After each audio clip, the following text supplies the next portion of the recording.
asked that you wish you'd been asked? Yes, Beth-Ann, there is really one question I wish would have asked that's usually not ever asked, and that's the issue of alternative energy. I think it's an important issue for the city and county of Honolulu. Most people think of it as a state issue, but for example, think about it this way.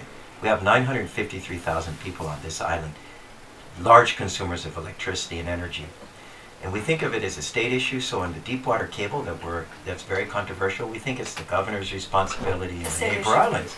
But it's not. You know, you got tapes. Oh, yeah, that's right. And I think we need to team up with the governor. Talk about multitasking. I got it in the bottom deck for Say, you. how do we work together to help each other? We need your energy, and you got the energy to generate. And let's work together so we get it to market, and we do it in a way that you're satisfied and you believe it's fair and equal.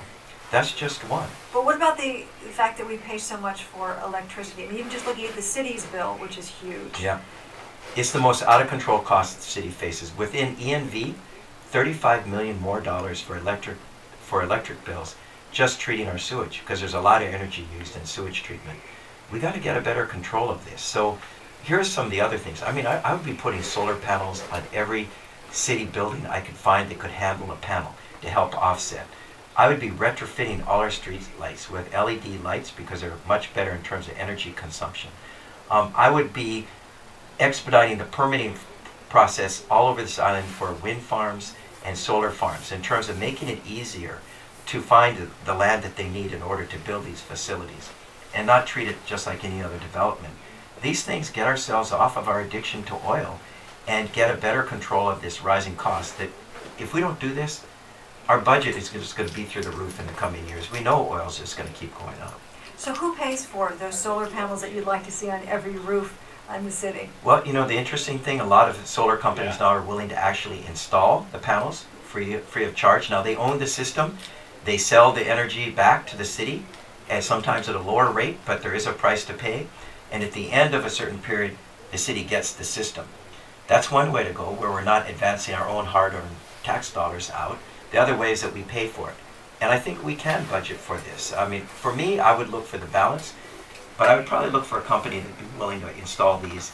They accept the risk, they accept the cost, and we get the benefit of energy being sold back to the city at a lower cost.